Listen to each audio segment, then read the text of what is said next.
The morning sun spilled across the courtyard of Westview High as students poured in, laughing, chatting, and scrolling through their phones, oblivious to the quiet girl who walked in clutching her backpack as if it was her only shield. Her name was Mia Carter, the new girl in town, who had just transferred from a small rural school after her father's sudden job relocation.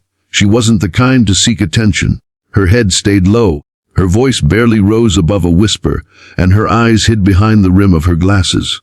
But sometimes, life doesn't wait for permission to test your strength. It just throws you into the fire and watches what you become. From the moment Mia stepped into the school hallway, whispers trailed her like shadows. "Who's the new girl? She looks weird. Probably another nerd."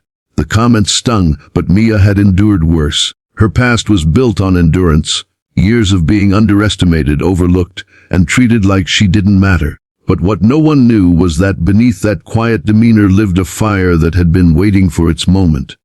And that moment came faster than anyone expected. It happened in the cafeteria, lunchtime, the battlefield of teenage hierarchy. Mia sat alone, picking at her sandwich, pretending not to notice the stares from a group of students at the center table.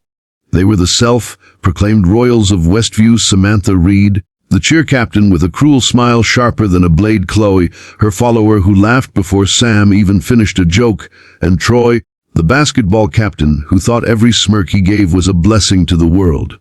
They noticed Mia sitting by herself, and something in Samantha's twisted sense of humor lit up. "Hey, new girl," Sam called out loudly, enough for the entire cafeteria to turn their heads. "You planning to talk to people or just keep eating like a scared kitten?" Laughter rippled through the tables.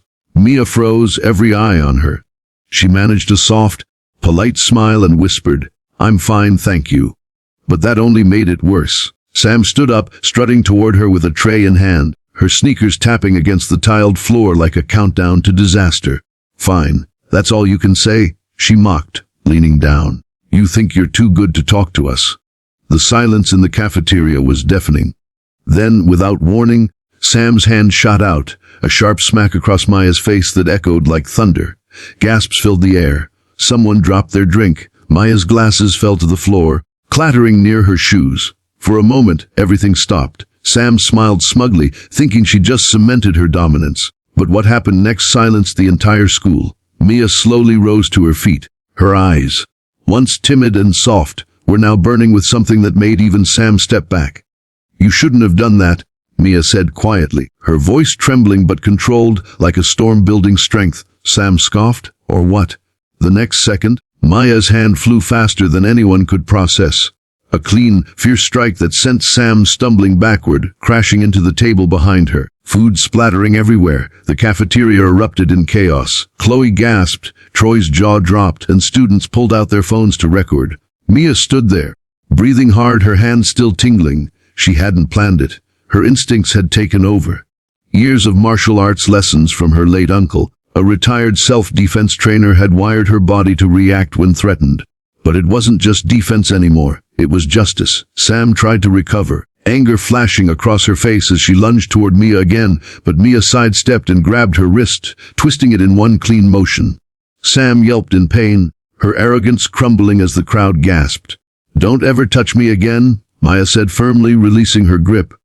Then she picked up her backpack, fixed her glasses, and walked out of the cafeteria with everyone watching in stunned silence.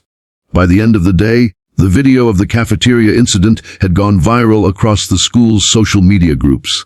Some students called her a legend, others called her crazy, but everyone knew her name. Teachers tried to investigate, but when the security footage showed the full story, the narrative changed. Sam was suspended for physical harassment, while Mia got off with a warning.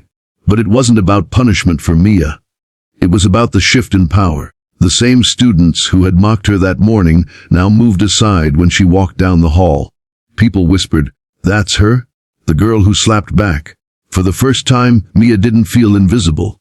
She didn't want fame, but she wanted peace. And now, she had earned it. Yet, as she sat by her window that night, looking out at the city lights, she couldn't shake the feeling that this was just the beginning. There was a strength inside her that she hadn't fully discovered yet, a voice that wanted to inspire others who had been humiliated, pushed, or silenced. Her moment of courage wasn't just revenge, it was awakening. As her phone buzzed with messages and friend requests, Mia smiled faintly. Maybe I didn't come here to fit in, she whispered to herself. Maybe I came here to stand up. The screen faded on that note, and her reflection stared back, calm, determined, unbreakable. And to every viewer watching her story unfold, remember this. Courage doesn't come from being fearless, it comes from fighting back even when you're terrified. So if you felt her strength, if you believe in standing up for what's right, don't forget to subscribe to our channel for more powerful stories that remind us how courage can rise from the quietest hearts. Because sometimes, the smallest voices hit the hardest.